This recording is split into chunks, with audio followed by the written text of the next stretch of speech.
All right. Happy Thursday, everybody. Thanks for joining us and taking the time for today's webinar.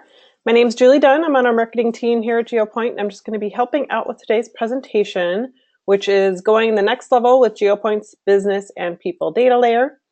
So whether or not you're using Geopointe, the webinar will cover how Geopointe, the application, can help you find new targets and contacts, businesses, and how you can import that data into Salesforce. If you are a current user, Ashley's going to show you how you can leverage this add-on as an option to Geopointe's core offering. So first, let's go ahead and get started by introducing you to our presenter for today, Ashley. She's our technical support manager here at Geopointe. And I do want to just remind everybody before I turn it over to her, we are recording today's presentation, and it will be emailed to you after the webinar. And if you have questions, make sure you can use the questions toolbar there and go to webinar. Answer or ask the questions as they come to you. We're going to be leaving dedicated time for Q&A at the end of the presentation. So with that, I'll go ahead and turn it over to Ashley. Thanks, Julie. Hello, everybody. I am really excited to do this webinar for you today and covering our global business and people data layer and how that can help you inside of your Salesforce orgs.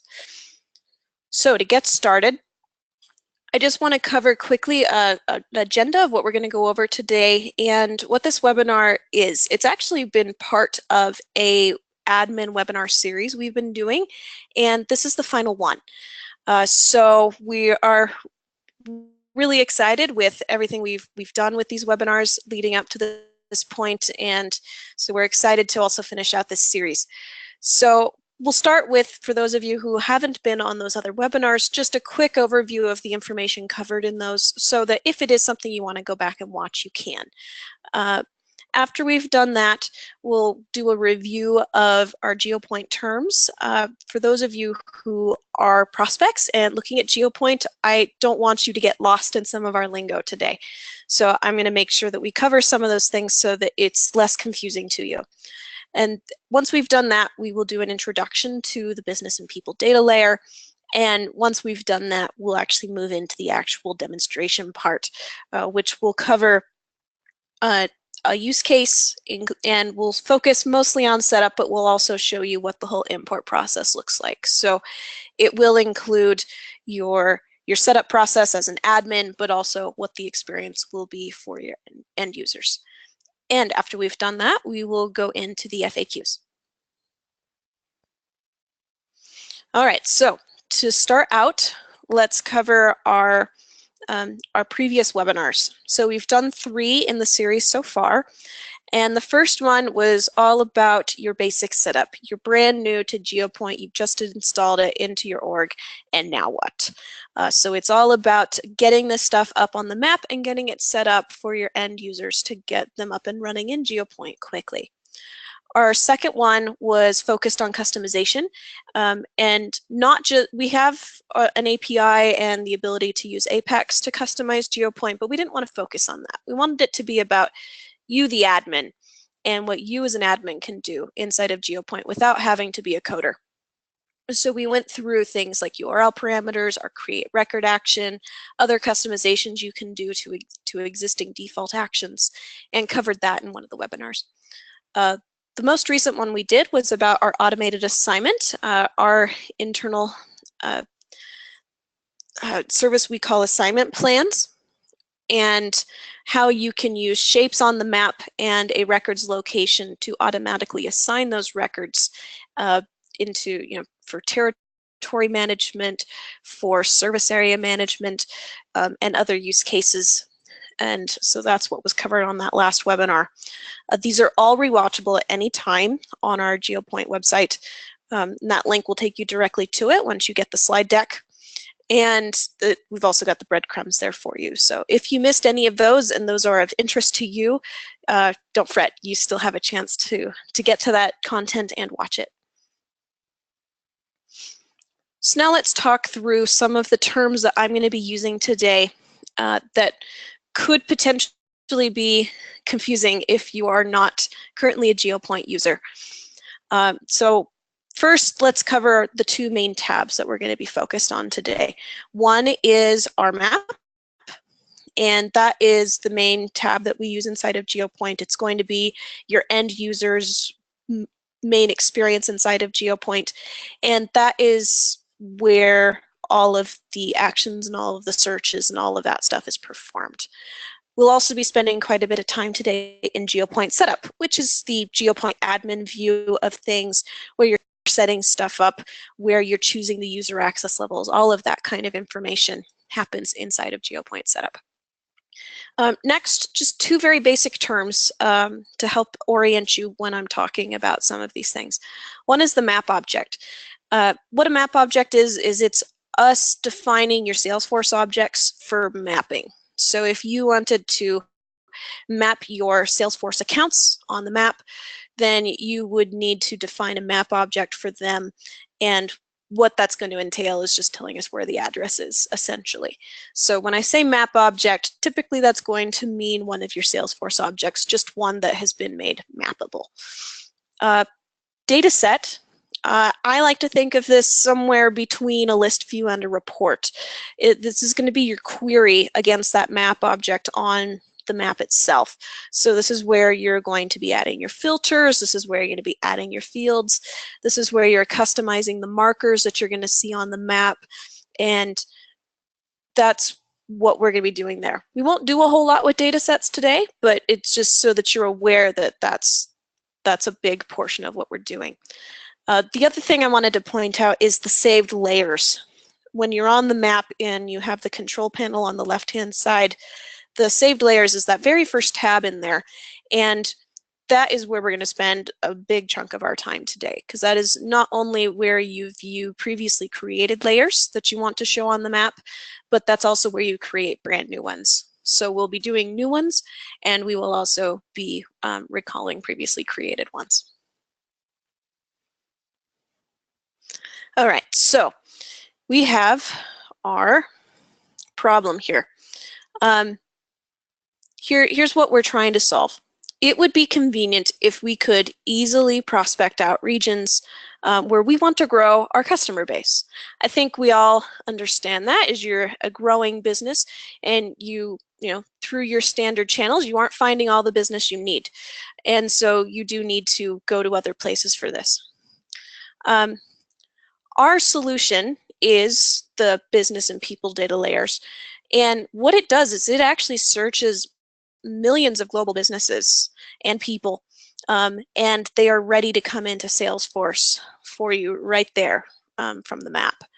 And that's where Geopointe as a solution becomes really helpful to you. So I think the vast majority of you, if you're working in a sales organization or a marketing organization, you're probably geographically driven. You're probably caring about where people are, what markets you want to move into. You're looking at large cities. You're looking at state boundaries. It's just a naturally geographic thing to be worried about. So what Geopointe does is it allows you to compare this new data that you want to bring in, so you can even decide if this is new data you want, with your existing data. So you can see those in real time all together on the same map, and it can all be part of the decision-making process. So here's an example. This is a pretty zoomed in look at some of North LA. This is in particular Burbank and Studio City. So what I have here is these are the darker red with the star in them and with the labels. Those are existing accounts in here already. So those are the ones we already have. So if I wanted to target other major Hollywood companies in this area, all of these little blue dots here are those new places that I can target and can get some basic information on before I ever do the import to decide if that is somebody that I want to work with. So you can see here that it's an easy way to compare what you've already got with your new stuff. And I've also, the coloring here is a demographic layer by income. So if you were trying to target based on specific demographics, you could do that as well. All right, So let's just cover a little bit more in detail exactly what it does. So what the business and people layers allow are for Geopointe customers to access all of this data that isn't already in your Salesforce system. It's all brand new data for you. The advantages of this is, first, it's visual. Just like I showed on that screen cap, you're doing your data mining geographically, and so you can see exactly where you want to focus your efforts. It's also very easy. We'll go through what this looks like. It's really just a couple clicks of a button. And so it should be something that your end users should be able to pick up quickly. If you are already Geopointe users and you want some of your end users to be doing this, this is going to look very, very similar to what your Geopointe end users are already doing on the map. For those of you who aren't Geopointe users, it is a pretty simple process to learn, and we will go through what those steps look like. The other thing is it's fast. We're going to go through the whole setup process today. You'll see what this process looks like and how quickly you can get this set up and working. And primary user groups, as an application, Geopointe really crosses the spectrum. We can work for just about any department in some way. But this in particular, I think you're going to be looking at this for your field sales guys. They're looking for new prospects in their territories, looking for new people to visit.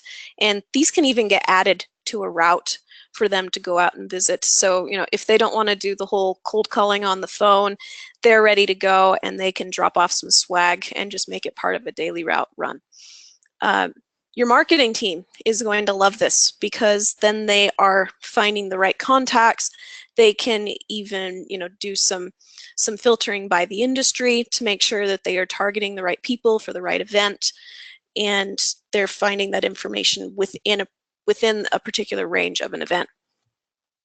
And your more typical use for something like this is your business development team, your inside sales, looking for new places to target, looking for new places to call, and just looking for a list to continue to engage on. So let's go over what the process is going to look like to actually get these imported in. First, I think it helps to just define your data layer first and take a look and see what's available to you and what kind of data is there. After you've determined that there is stuff in there that you want to import, then you need to set up the import process, and that requires some field mapping. So we will go over that today. After that, you want to make sure that the import permissions are the way you want them to be, so you don't have people taking up adding in a bunch of stuff to Salesforce that you don't want them to. So you want to make sure those permissions are set up the way you want. And then you will need to purchase some import credits for this to make sure that it works and that you have access to this data. We'll cover that in a little bit more detail later. And then you're ready to actually do your import. So here is the use case that we're going to walk through today. Acme Medical Devices is looking to grow their business in more affluent markets. They're looking to target neighborhoods with higher income because they know that's where they're going to be able to sell these new devices to in these new doctors' offices. So we're going to use a demographic layer to target these higher income neighborhoods and then add those prospective doctors and hospitals and clinics into Salesforce as new prospective accounts. All right, so with that, let's jump into our demo. All right, let's see. Nope, this way. There we go. Let's see.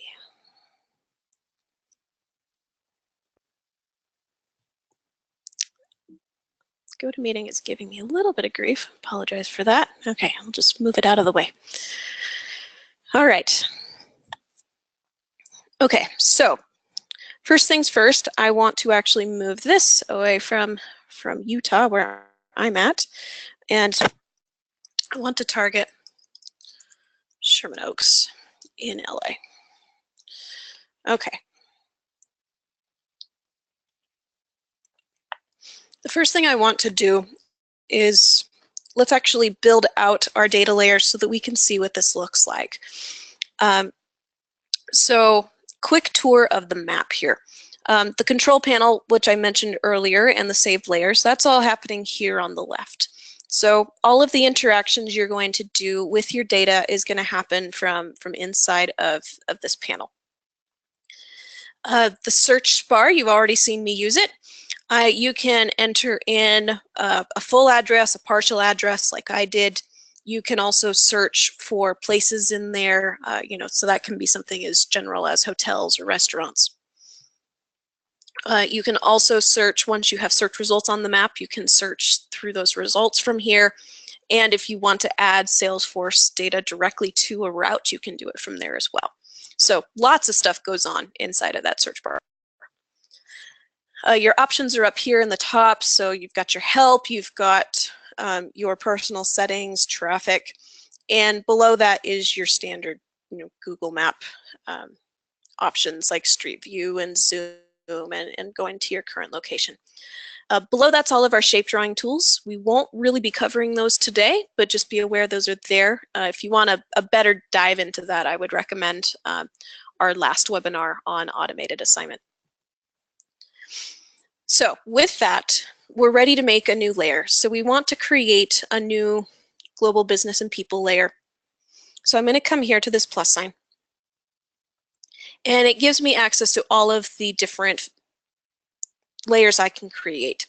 But right now I want to go into Geopointe data. And I'm going to choose global businesses and people.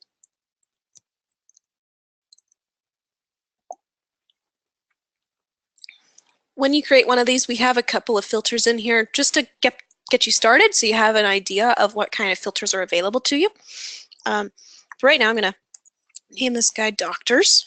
And let's see, employees, well, these are doctors' offices, so we're not expecting 2,000 employees.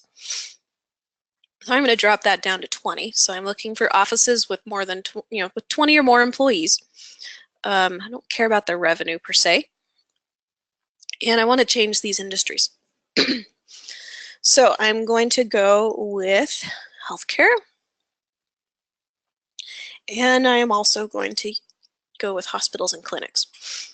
So where these industries are coming from, the data that we've been provided has this stuff in there, and this is pre-populating based on what they have available for these. Actually, here, let me get these out of there for a second. So you can actually, if it's blank, you can see what the full list is in here, and you can see there's lots of industries to choose from.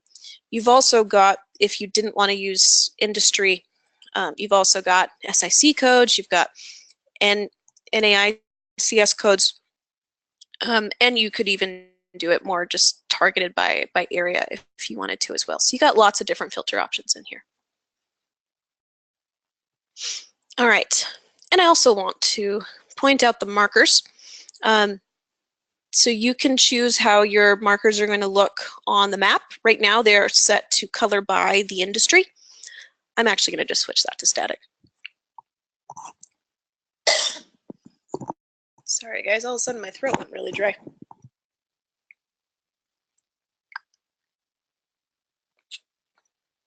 All right. So with that, I'm going to go ahead and save. And close that. All right, so I'm going to run this search here, and I'm choosing to do a map view search. And I'm going to go ahead and click this. And it says it brought them up. Oh, it only found one. Should have found more than that. Let's zoom out here.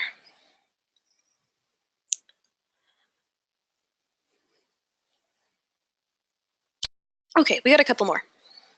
Another thing I want to do is I want to add the demographics layer. So I'm going to come back to Geopointe data, and that first option here was demographics.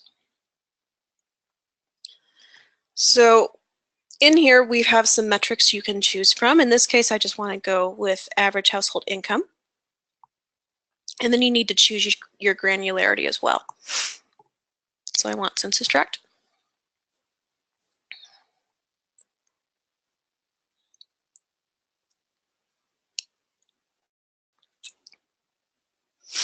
All right, and now we want to name this by, let's see, we'll just call it income by census tract. And save it. Okay, now if we close up this here, now you can see where we have these doctors showing up and what the neighborhood income is. The ones we're seeing right here actually aren't in the higher income neighborhoods. But you'll also notice when I'm hovering over these that we don't have full data here. So when we're doing one of these layers and you don't have import credits available to you, what you're going to see is you're going to see the first letter and everything else redacted. And it'll let you know what's available to you. So right now it's telling you that they do have a website. If they had a phone number, it would let you know if it was available as well. And it gives you some other basic information so that you know that this is somewhere that you want to be working.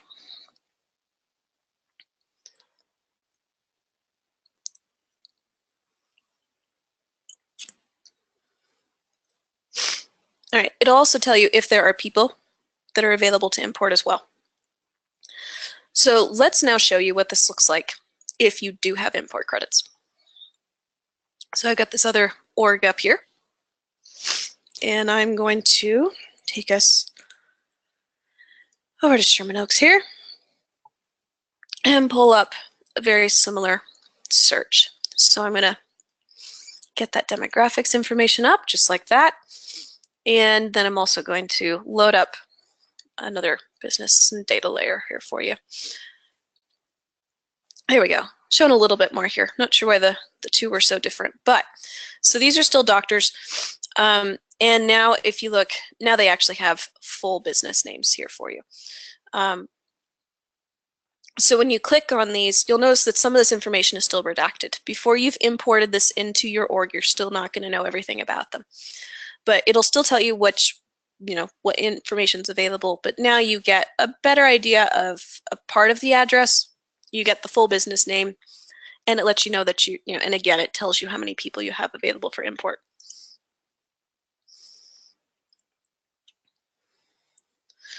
So now, this is, so now you're at a point where it's like, okay, I'm ready to do the import. What's our next step? So what we actually want to do is we want to go to Geopointe Setup.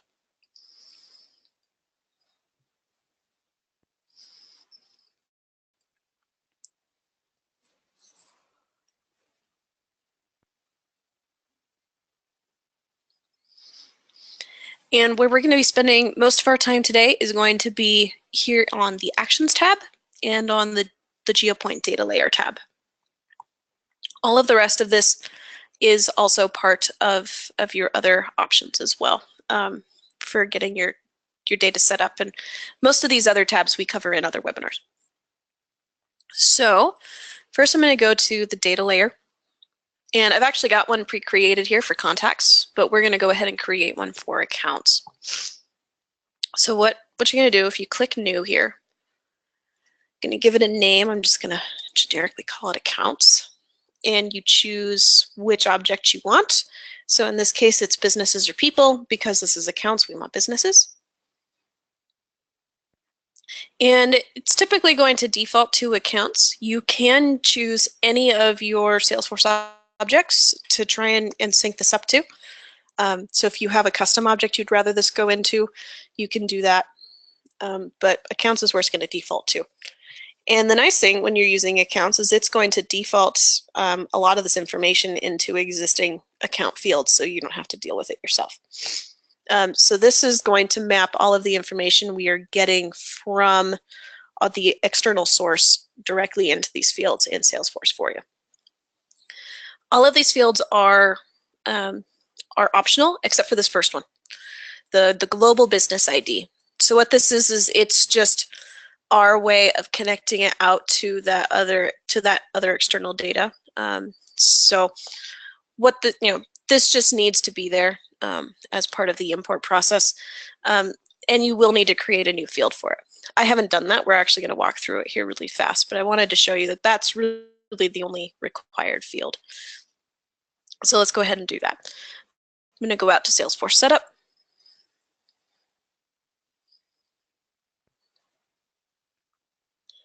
And switch it over to our Object Manager. And click on our accounts. Down to the fields and relationships and choose New. All right. So this actually is just a text field.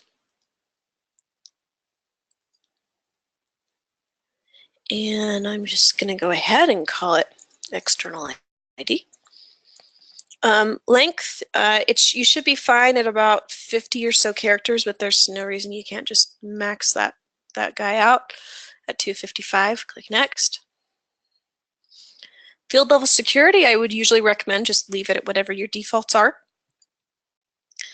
And then for page layout, this is maybe information that you don't want on your page layout, so I'm going to go ahead and remove it. Any of you listening who are on Professional Edition or still using Group Edition, you'll want to make sure you leave that on. After that, click Save. All right, it's ready to go.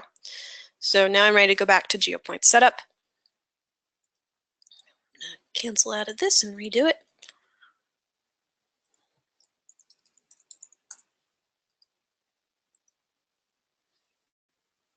All right, so for my global business ID, I'm just going to find my external ID field just like that. And so now down here, I want to look at some of these optional ones that didn't get filled in automatically. I do have my industry field, so I want to make sure that gets filled in. And I won't worry about the secondary, and I only care about the first SIC code, so that's good. The one other thing I want to do, you can also do default fields. So if you want a field that's easy to filter on to see what data is being pulled in from Geopointe, or you have some other needs that you want some information to get automatically defaulted, you can do that. So if I click Add Default Field, you can select your field here. So I'm going to do it for account source. And then I'm going to set the value to be, we'll go with Geopointe Global Data. And then that'll be something that you can filter by and see what stuff was imported directly from the map. All right, with that, I'm going to go ahead and click Save. All right, so this is most of the way ready to do an import, but got a couple more steps we want to do first. So what we actually want to do, we want to go over to the Actions tab, because if we go back to the map right now, what we're not going to have are buttons to actually perform the import. If I take a quick look here, you'll notice there's nothing going on down here saying you can import this data. So we need to turn those buttons on. Two buttons you want to turn on. First is the import people to pull in individuals. So I'm going to go ahead and edit this. And all you need to do is click this checkbox here for available web and save.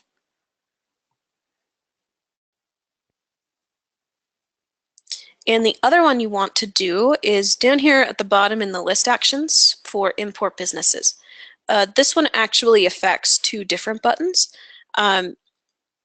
What you can do with this one is you can either import lots of businesses all at once and do multiple businesses all in one action. Where you do that is actually down here in the bottom corner of the map under the Actions tab. Or you can just import a single business. So that button actually takes care of both. Okay, so now that those are turned on, I'm going to come back here to the map and refresh it.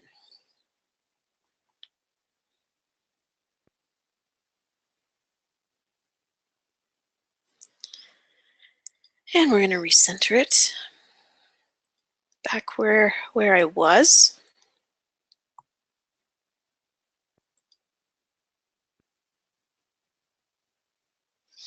Okay, so now when I click on these, I now have these two buttons down here for import people and import business.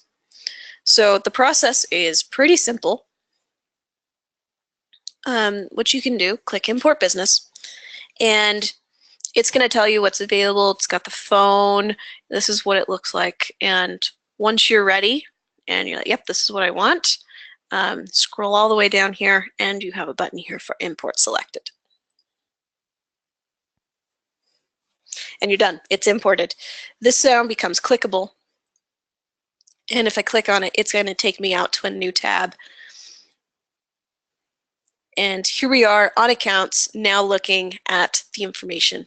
So all of this just came in, the phone number, we now get the full address of this data and anything else that it had that could be filled in, the employee number, the industry, all that stuff got filled in automatically based on that data. So it's now ready to be prospected. Let's say you wanted to import those people. So we've got the 21 people to look at. If you click on Import People, what it's actually going to do is it's going to give you this nice list, and you'll notice that for some people they have more info than for others. So what you can actually do is you can filter these, because maybe you don't need to import all 21. It's not like some of these people you don't have phone numbers or emails for. So you can just select these and say I want these doctors.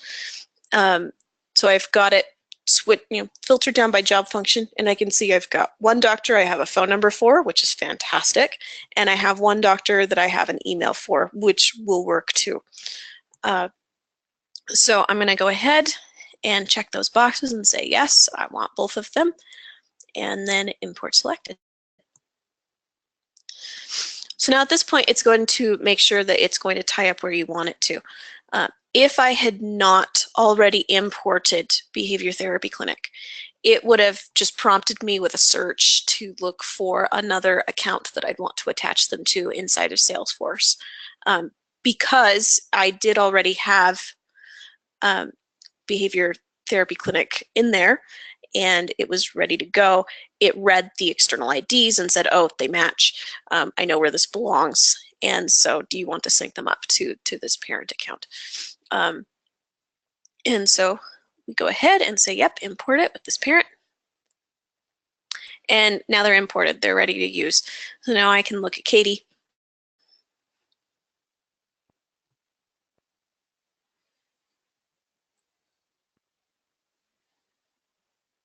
You can see it's attached to that brand new account that we just put in there. And for details, we can see that we do have her email address here and the additional information. So we didn't cover the contact field mapping, but it's just like the account field mapping. That one was there all ready to go for us. So it's filled in everything that it could based on that field mapping. All right, so I'll bet some of you are wondering, okay, we've got some end users that we don't want just importing a bunch of stuff and just pulling stuff in willy-nilly. I totally understand that, and we thought of that because we understand that you do want there to be limits on this, and you want to make sure that you've got the right people doing this importing. So a couple of steps. Let's go back to Geopointe setup here. First, on these actions, what you can do is you can set the user access.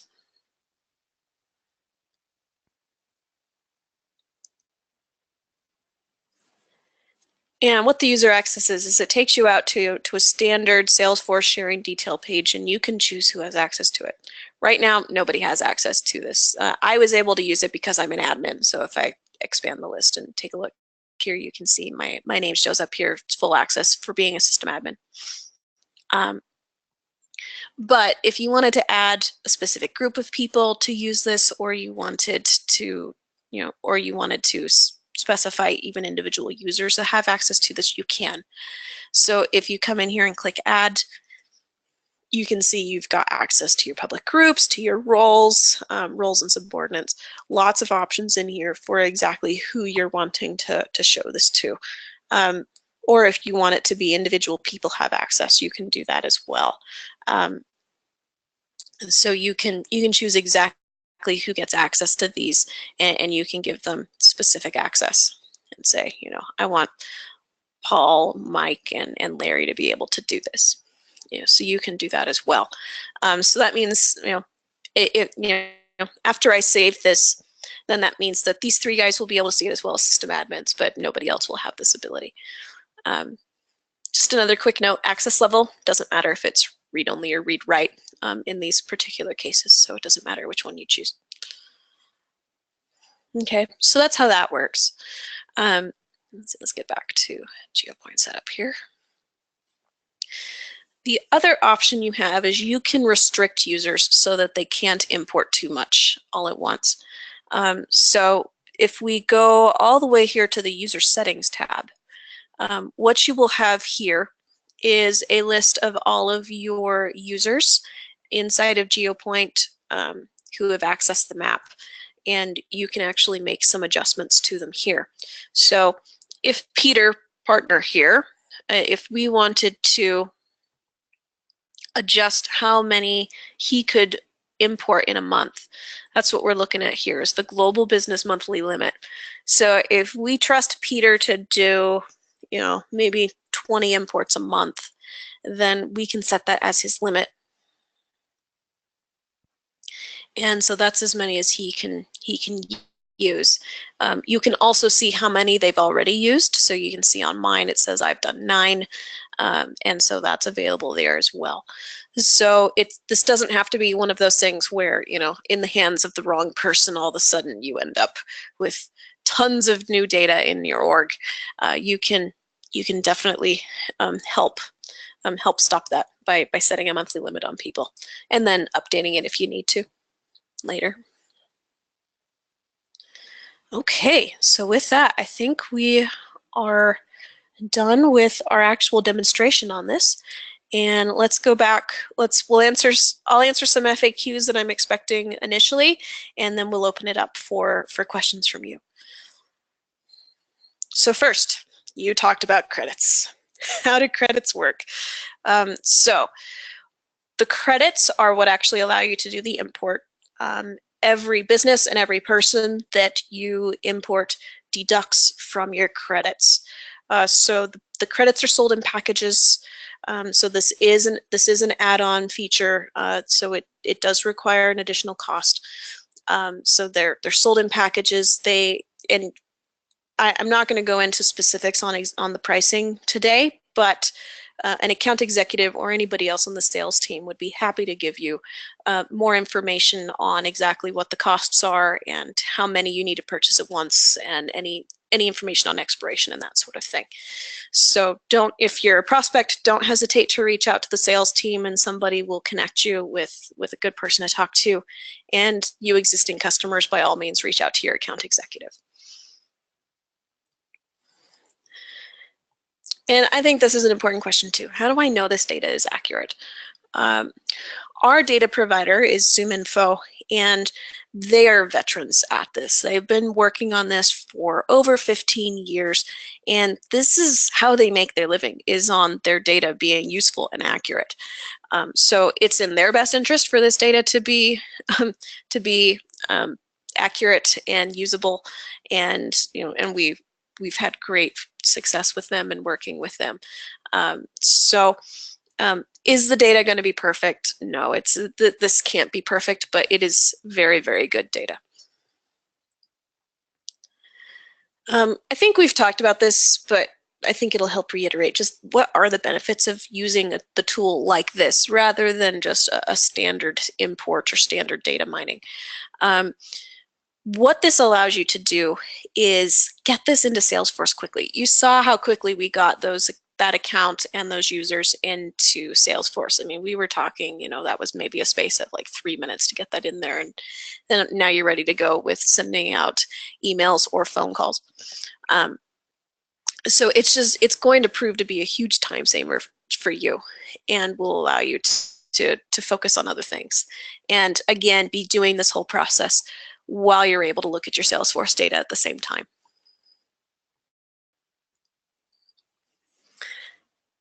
And where can I learn how to set this up? We went through most of the setup process today, but we went through it pretty quickly. So we actually have this all broken out. I think it's actually broken out into 4 or 5 different documents on our website. And those are at help.geopointe.com. That's our help site. So when you get your slide deck, this will actually be a link directly out to that information for you. And it breaks down how to do the setup, how to create the layers, how the field mapping works and what the required fields are, your different field options.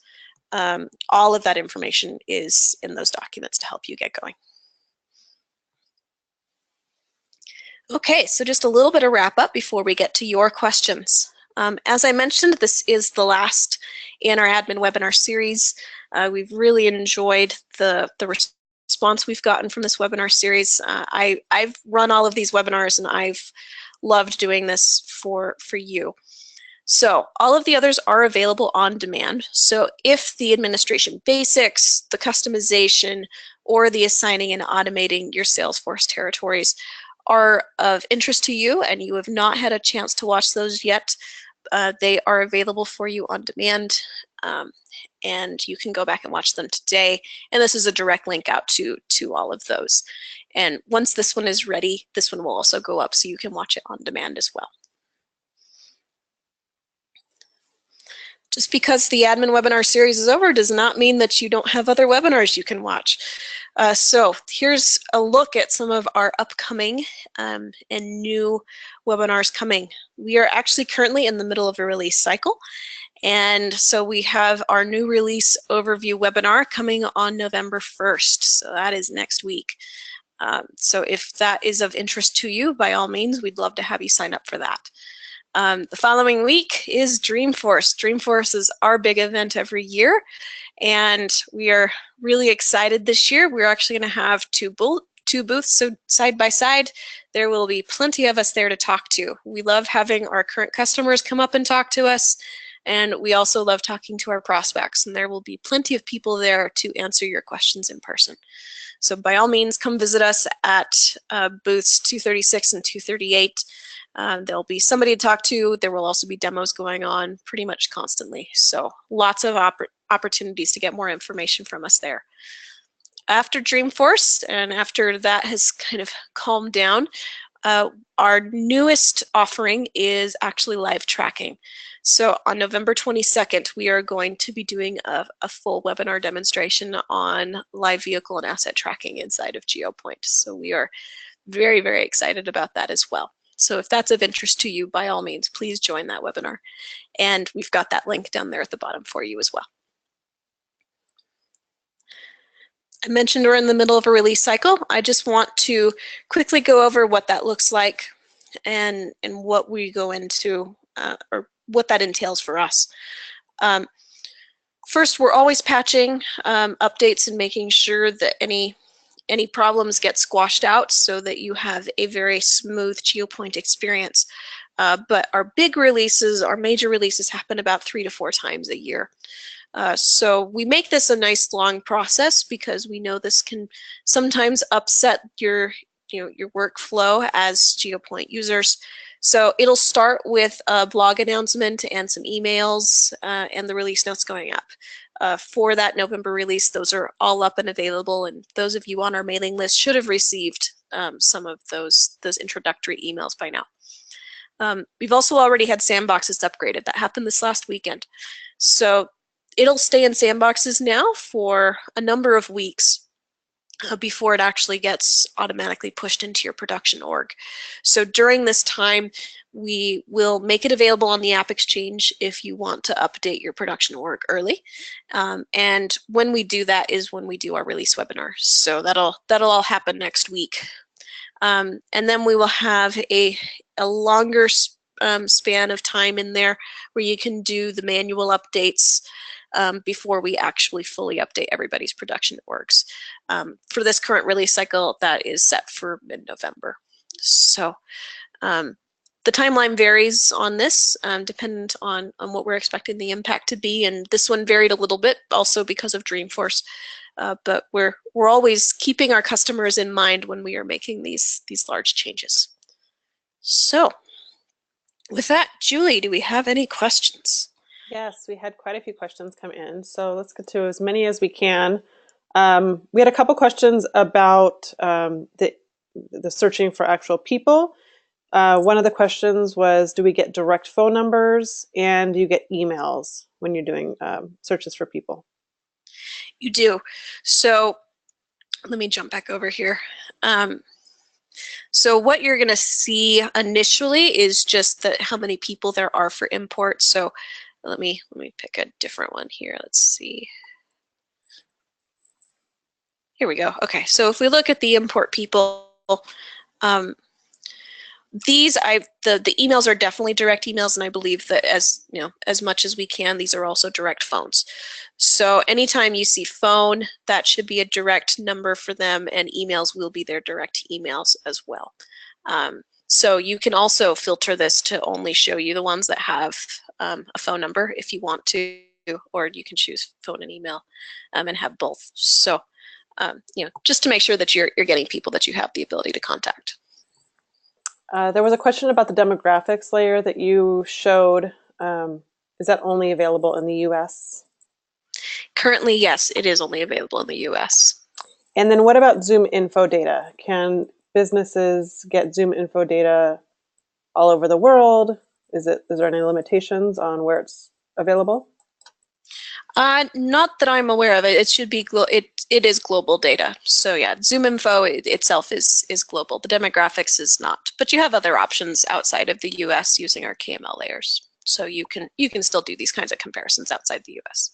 Yeah. And so Andre, you were asking specifically about Canada. So yes, it would be available in Canada too.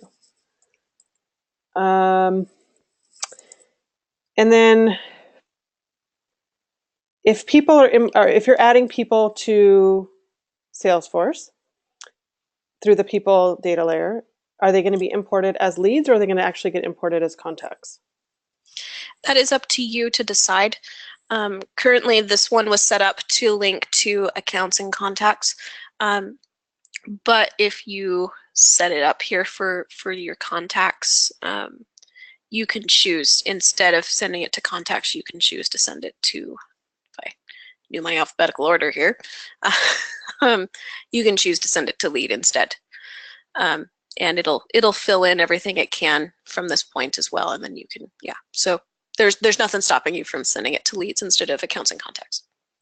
Perfect. So Scott had a question that their business plan was to start new contacts as leads for future conversion. So Scott, you definitely would have the flexibility to handle that in your particular model.